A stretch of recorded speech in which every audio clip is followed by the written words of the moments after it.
Hello, listeners. This is Manisha. Have you heard Heather Small's iconic number Proud? It goes something like this. What have you done today to make you feel proud? It's never too late to try. What have you done today to make you feel proud? You could be so many people if you make that break for freedom. What have you done today to make you feel proud? I heard this song for the first time in 2000 at a packed auditorium under dazzling lights, great acoustics, and mesmerizing visuals, followed by a loud roar of applause as GlaxoSmithKline announced their merger. Half a dozen or so corporate executives gathered on stage to unveil the newly formed entity's vision, mission, values, and strategic priorities. Do more, feel better, live longer. Powerful words that make up GlaxoSmithKline's purpose statement. As an impressionable young executive in her first job, I was gobsmacked and filled with pride in the work I was doing and love for the company.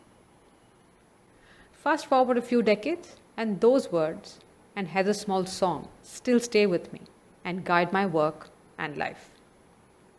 In my work with startups and SMEs, advice revolves around 3 P's: purpose, performance, and pay.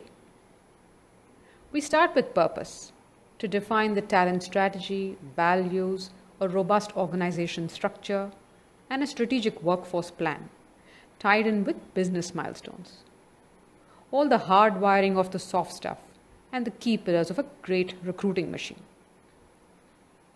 Then we put in place a coaching culture to deliver extraordinary results. Finally, we move to crafting a meaningful reward strategy that links purpose-driven performance.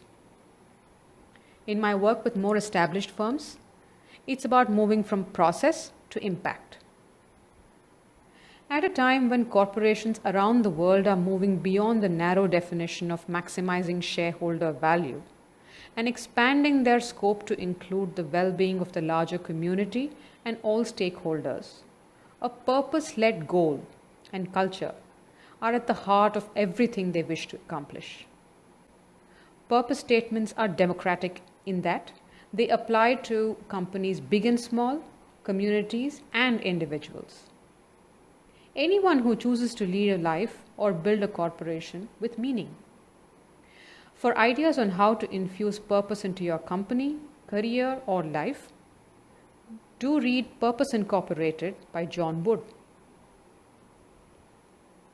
For some time now, I have wondered if well-crafted purpose statements are the purview of large corporations with smart copywriters.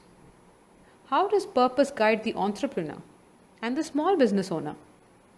To find out, I started interviewing some remarkable people who've gone on to do great things in their lives and put those interviews out in my podcast, Tell It Like It Is. Season 1 covered some great stories, including some smash hits like Lessons from the Special Forces featuring Abhay Sapru and Help Thy Neighbor featuring the Residents Association of a large condo.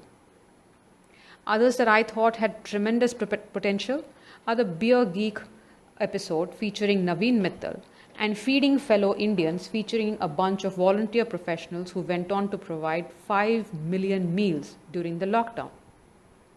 You can access the full season with 10 episodes here or on Spotify, Apple, Google Podcasts, or on the website tellitlikeitis.podcast.com. That's tellitlikeitis.podcast.com. I've had great fun listening to and telling their stories, and in the process, I started learning something new from each interview. Here are some of the things that I learned. Interviewing is an art, involves tremendous research, and even after spending 21 years in interviewing people in my day job, there is still something new to learn each time.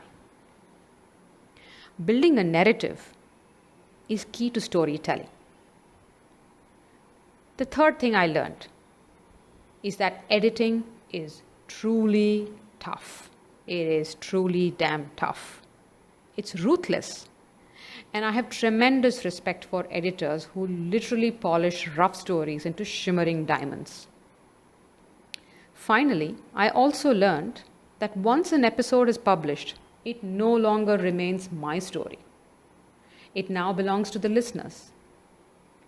You react to it in ways known and unknown, and I don't think I will ever be able to predict or program your response. As season 1 comes to an end and I take a break to recharge, research, and put new stories out, I wish to thank all the listeners. You've been terrific and forthcoming with your love, criticism, and feedback. Do leave voice notes and I will try and feature them in a future podcast.